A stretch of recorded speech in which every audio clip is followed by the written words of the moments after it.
Few things are harder than the mission of raising your kids. At the Dad Project, we get experienced dads to reveal what's worked for them, offering practical, time-tested advice. Being a successful dad is tough, and we're here to help you get it done. Welcome to the Dad Project. In this episode of the Dad Project, Jim Tierney discusses detachment in the context of the COVID-19 situation. He shares thoughts on how we dads can better live this critically important virtue so that we set a good example for our families. Jim is co-founder of the Dad Project. He and his wife have 10 children. Many cautionary tales in literature and film give us the view of a character's agonizing downfall because he has created an idol of pleasure or wealth, social status, power, influence, or something which is a legitimate good, but just doesn't last. Detachment is a virtue which I think is largely forgotten, but I think is absolutely required for being a heroic dad. When we are detached, we are free from being controlled by vices and even from the good things in life which are fleeting. In the eyes of our kids, we want to be men who are just not ruled by anything on this earth. Let me suggest that each of us spend some time thinking about what has a hold on our heart. In other words, what do we love? We can love a person, but we really shouldn't love a thing. Here's a quick illustration of how things can, so to speak, sink their claws into us and negatively impact family life. Take the example of hobbies. Many guys treat hobbies as a retreat, a sanctuary, a way to clear one's mind from the pressures of work, etc. That's all well and good so far as it goes, but golf, Call of Duty, a weekly poker night, or fantasy football shouldn't cross the line into being an escape from family. Put another way, if we're going to have hobbies, they should unite our families around a shared, enjoyable leisure activity that helps us to become better husbands and dads and helps us build stronger bonds within our family culture. Now I want to move on to covering 3 particular attachments which jump out to me as being particularly laid bare as I record this in September 2020 in the midst of the current COVID-19 situation.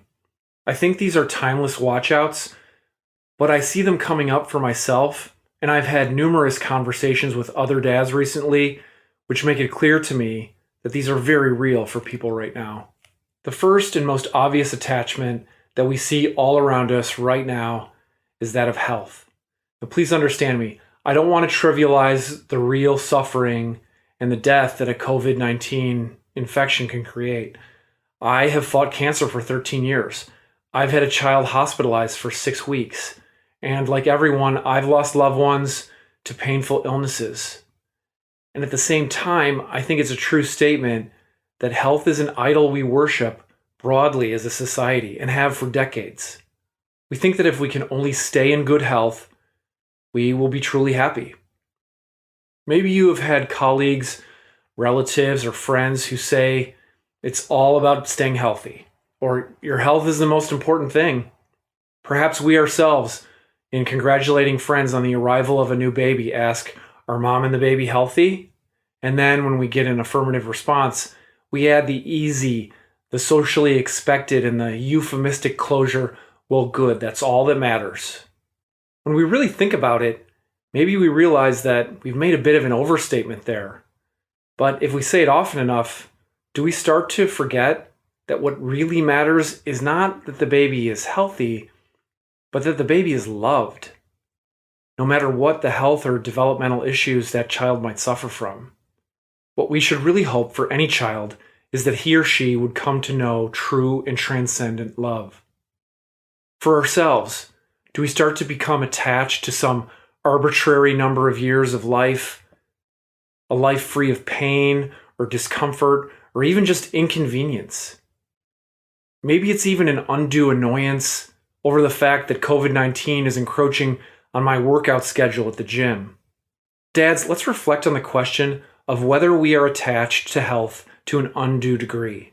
Health can be fleeting, And we can't let a fixation on it distract us from loving our wives and children better, which will make us and them truly happy. Sure, let's keep our families healthy, but let's focus even more on making sure our wives and children know that we love them. The next attachment I see right now is the attachment to jobs and wealth. Again, I know this is an area of real and legitimate suffering for people, and I want to be careful not to trivialize what people have suffered. But as much as we might try to convince ourselves of our own contributions to an employer, we were never really in control, and our gifts are all on loan. There's an optimistic and homey adage that I'm told traces back centuries to the poor peasant farming culture of the Catalonian and Basque regions of Spain, and it goes like this. Every baby is born with a loaf of bread under his arm. Now, I know that this isn't a cure for the misery of unemployment or the real wretched poverty and even starvation that are realities for millions in this world. But I also know that Mother Teresa worked among the poorest of the poor, and she always said she found the happiest people among the world's poorest and the most miserable people among the world's wealthy. The point I'm driving at is that there's much more to happiness than material wealth.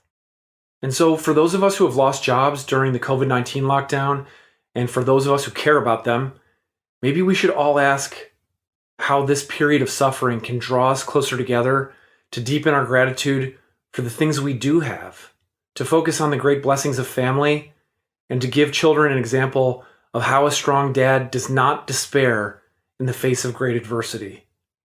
Maybe what is required to see the next opportunity is letting go, a detachment from that prior job that is now lost. On the flip side, let's talk about attachment to wealth when we are in a place of relative comfort compared with others. For those of us who have jobs, I think we need to face down the question of whether we are being miserly with our own money, saving it to ride out the storm, but not thinking about neighbors and friends whom we might employ in various ways that might support them.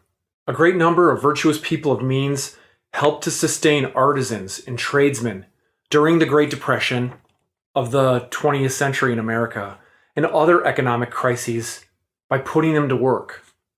If we have a job and we have a gardener or someone who helps with the laundry or childcare, it's probably time to give till it hurts and give that person a raise. If there's a local restaurant that's struggling, maybe we need to patronize it more, or give a bigger tip to a taxi or Uber driver.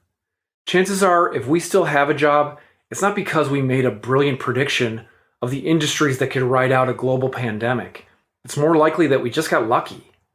And it's good for the lucky to be generous and less detached to the money that just landed in our laps. One last attachment we dads who are out of work or working from home really need to do battle against. Attachment to the way we like things. In these days when kids might be attending school from home, when we are in more frequent contact with our wives, are we turning ourselves into unbearable burdens to our families by wanting everything just so? Am I too easily frustrated by my kids who are cooped up and lacking contact with friends? Am I irritated by my wife for having the personality that she was born with? Am I attached to the way things were before, without the adversity, but also without the beauty and opportunity of the current time? In other words, am I pointlessly asking for a different cross to bear than the one I've been given? Am I wishing that the challenges of life be more to my liking, rather than embracing these challenges and driving ahead with my best effort to overcome them? You can probably think of other attachments that are obvious to you, but I'll turn now to what we can do about them. The most tried and true remedy that I've found for attachment is building a habit of intentionally making little sacrifices. You know, for better or for worse, most of the religions of history have had some element of sacrifice incorporated into them. And while some are barbaric sacrificial practices of millennia gone by, I believe it's telling that so many human societies have found the need to make sacrifices with regard to that which is precious to them. Here's the good news. I believe we can get most of the virtue we need out of little sacrifices that no one even notices. First, let's start with the practice I've mentioned in other talks of checking in at the end of each day and asking ourselves what we've done well, what we've done poorly, and then making specific resolutions about actions we'll take each day to grow in virtue, in this case, detachment. Next, let me suggest some possible sacrifices that might not be on your radar. Making a sacrifice doesn't have to be something physical or a giving up of something.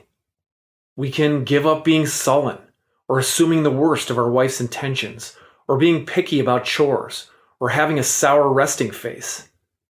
Put in more positive terms, it can be a proactive effort to be more cheerful, a willingness to change more diapers or pick up around the house, or a resolution to smile more. Next, I think it's a good practice to avoid making our sacrifices felt or even noticed by others. This isn't about gaining recognition, and we can't let sacrifice make us more grumpy and harsh. Let's not be prideful about our sacrifices and secretly decide for our wives what they should be less attached to and sanctimoniously hint at how they should be more generally detached like we are after listening to one podcast episode. Here's another thing. I think it's good to change sacrifices frequently enough that we don't become too used to them and that they stop being effective. Lastly, I'll encourage that we can get much more out of our sacrifices by uniting them to the image of some heroic person we admire. War heroes, great leaders, admired uncles, holy men and women who have gone before us. They can all be sources of inspiration when we just don't feel like doing it, because chances are the hardships they endured are much greater than ours. Why undergo the effort to do these things? Well, if you agree that it's better not to be overly attached to money, to health, to having things strictly my way, then we need to cultivate the virtue of detachment. Detachment involves sacrifice, and there's no better training for the big game, for the important and meaningful challenges in life, than to practice repetitively those skills we'll need when life really asks a lot of us. So why do I want to be detached? When I'm gone from this earth, I want my kids to think of their dad as a guy who is tough as steel, but with a great big heart. I want them to be able to say, I remember that my dad wasn't ruled by anything on this earth, and that he had his priorities straight. Fellow dads, I'm not there yet, but I'm willing to practice, and I know being more detached will help me get there. Good luck. Hey, thanks for listening to The Dad Project. If this talk was valuable to you, please go to our website at dadproject.net and make a voluntary one-time or recurring donation to help support our operations. Any amount helps. Catch you next time at The Dad Project.